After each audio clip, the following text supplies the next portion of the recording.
Editor of the magazine. 2010 में मेरी investigation ने अमित शाह को जेल पहुंचाया था। वो मैं अपने करियर का सबसे बड़ा अचीवमेंट मानती हूँ।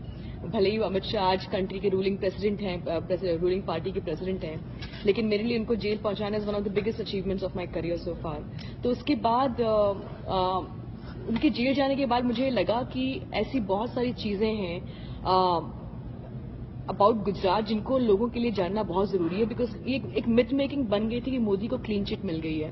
और मेरा ये हमेशा से कहना है कि मोदी को क्लीन चिट वाली जो मिथ मेकिंग है उसको खत्म होना चाहिए, बिकॉज वो कभी एक्यूज नहीं थे केस में। तो इसीलिए मैंने ये डिसाइड किया कि मुझे अंडर कवर जाना चाहिए। तहलका की मुझे पूरा सपोर्ट था।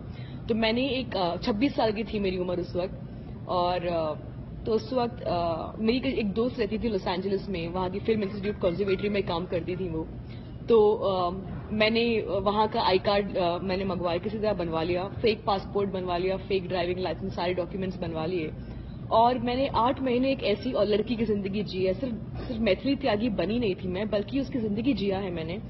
क्योंकि जब आप अंडर कवर होते हैं तो आपको उस इंसान की you can not betray any element जो आप नहीं है उसके। लोग जिनसे मैं डील कर रही थी, जिनके साथ, वो ब्यूरोक्रेट्स थे, होम सेक्रेटरी थे। आखिर इंसान जिनका मैंने स्टिंग ऑपरेशन किया वो थे मोदी, आखिरी बार। और तभी तहलका ने मुझे वापस बुला लिया। तो जिस दिन मैंने मोदी का स्टिंग ऑपरेशन करने गई थी, उन्होंने मुझे बताया कि वो विवेकानंदा की किताबें दिखाई मुझे और ओबामा की किताबें दिखाई, और कहा कि किसी दिन वो ओबामा की तरह बनना चाहते हैं। तो ये सब हुई, और उसी दिन तहलका ने मुझे वापस बुलाया बताने के लिए कि इन्वेस्टिगेशन नहीं होगा, खत्म हो जाएगा। बिकॉज उनको भी लग रहा था कि हमने शुरू किया था एक छोटे लेवल पे, जहां मैं छोटे ऑफिसर से बात करने गई, फिर मैं कमिश्नर तक पहुंच गई, फिर होम सेक्रेटरी तक पहुंच गई, फिर अमित शाह तक पहुंच गई, और फिर मोदी तक जब मैं पहुंची तब इनको अंदाजा हुआ कि मैं बहुत ज्यादा घुस चुकी हूँ इस इन्वेस्टिगेशन में। और शायद तहलका को एक बार बंद किया जा चुका था जब बंगारू लक्ष्मण पर उन्होंने स्टिंग ऑपरेशन किया, तो उनको लगा था एक बार फिर ऐसी कुछ होगा। मोदी पावर में आ रहे थे, तो उन्होंने डिसाइड किया कि ऑपरेशन को जो है अबॉर्ट कर देंगे। लेकिन उस वक्त तक मुझे बहुत कुछ मिल चुका था।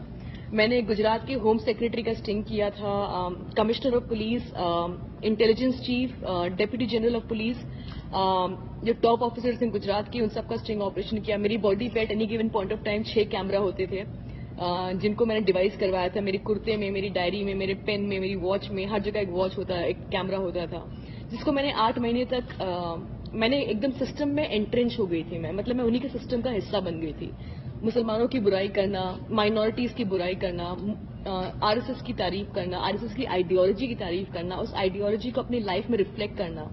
और बहुत सक्सेसफुली मैंने ये इन्वेस्टिगेशन किया, क्योंकि उसने पहली बार ऑफिसर्स जो हैं तारीफ कर रहे हैं कि जो उन्होंने किया 2002 में, अपनी बहादुरी की तारीफ करें, कैसे उन्होंने मुसलमानों को मरने दिया, कैसे जब एहसान जाफरी को मारा जा रहा था उनको अच्छा लगा, और उन्होंने कि एहसान जाफरी को जब उन्हें उसी से कोई दिक्कत नहीं थी। कमिश्नर ऑफ पुलिस मुझसे कहते हैं कि मुसलमानों ने 2 बार मारा, हमने 1 बार मारा, बहुत हमारी जो छाती है वो चौड़ी हो गई। हरीन पंड्या मर्डर में जो इन्वेस्टिगेटिंग ऑफिसर है, हरीन पंड्या बहुत बड़े राइवल थे मोदी के, उनका अचानक मॉर्निंग वॉक पे गया और उनको मार डाला गया। इल्जाम ये लगा था कि मुसलमान बच्चों ने मारा है उनको, लेकिन बाद में जो इन्वेस्टिगेटिंग ऑफिसर ने बताया कि उनका मर्डर जो है मोदी और अडवाणी ने की कंप्लिसिटी की वजह से हुआ था, वो इन सब का इन्वॉल्वमेंट था।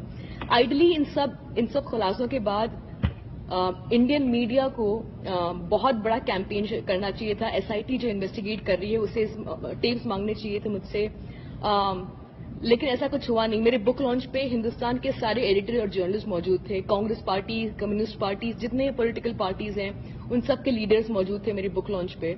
लेकिन अगले दिन एकदम सन्नाटा था, किसी ने कुछ नहीं कहा, क्योंकि मोदी पावर में आ चुके थे। और लेकिन मुझे ये डर था कि मेरी किताब आने के बाद शायद मोदी गवर्नमेंट एक इंजंक्शन लाएगी किताब को डिस्ट्रीब्यूट नहीं होने देगी। लेकिन उन्होंने बहुत स्मार्टली प्ले किया, क्योंकि अगर मेरी किताब पे बैन लग जाता तो लोग और पढ़ते उसे, क्योंकि एक टेंडेंसी है कि जब आप किसी चीज को बैन करते हैं तो लोगों के अंदर वो हो जाती है कि इसे पढ़ा जाए कि इसमें क्या है। तो उन्होंने the killed it by silence. लेकिन एक अचीवमेंट मेरे लिए ये रही है कि लोग कहते हैं कि how do we believe you. I tell them कि अब तक जिन लोगों का मैंने स्टिंग ऑपरेशन किया है, दे आर द सबसे टॉप लेवल के लोग हैं। अब तक कोई मुझे कोर्ट लेके नहीं गया कि ये लड़की झूठ बोल रही है, जिसने किताब में जो लिखा है झूठ बोला है। It is not fact. Indian express ने, इंडिया में इंडियन एक्सप्रेस अखबार ने कुछ लोगों को अप्रोच किया जिनका मैंने स्टिंग ऑपरेशन किया, उन्होंने कहा हाँ हम मैथिली त्यागी के नाम की लड़की से मिले हैं, किसी ने कुछ डिनाई नहीं किया अब तक, विच मीन्स कि nobody can doubt the authenticity. मेरे पास टेप्स पड़े हैं, लेकिन मैं उन टेप्स को लॉन्च इसलिए नहीं कर रही हूँ because they were not meant for TRPs, they were meant for justice. So I am waiting for the SIT to approach me. If not तो अगले साल तक my lawyers will approach the supreme court to petition re investigation into the Gujarat riots and the fake encounters. अखबार हैं जो हिंदुस्तान के अखबार, business standard वगैरह, उन्होंने कहा है कि this is India's Watergate moment. जब वाटरगेट स्कैंडल हुआ तो निक्सन ने रिजाइन किया था, तो बिजनेस स्टैंडर्ड ने लिखा है कि this is that moment for India when Modi should resign. इस साल नवंबर में जोहानिसबर्ग में एक अवार्ड सेरेमनी हो रही है ग्लोबल इन्वेस्टिगेटिव जर्नलिज्म नेटवर्क, जिन्होंने पनामा पेपर्स रिलीज किया था पूरे वर्ल्ड में. It is the biggest investigative journalism body in the world and they are awarding Gujarat files as the top book of the year. For me that is a big achievement. It's the final, it's basically accepting and acknowledging that it is one of the biggest journalism, investigative journalism books. Hindustan के सारे editors ने मुझे phone किया बताने के लिए कि इस खबर के बाद मोदी को आइडियली स्टेप डाउन कर देना चाहिए, लेकिन उनके हाथ बंधे हुए हैं, वो कुछ नहीं कर सकते हैं. हिंदुस्तान के सबसे बड़े एडिटर्स जो मेरे दोस्त हैं, सब मुझे फोन करके शाबाशी दे रहे हैं, लेकिन उनमें से किसी की हिम्मत नहीं है कि ओपनली कुछ बोले. हालांकि एक सपोर्ट मेरे लिए जो रहा है, सबसे बड़ा सपोर्ट रहा है, वो रीजनल मीडिया का. एंड दो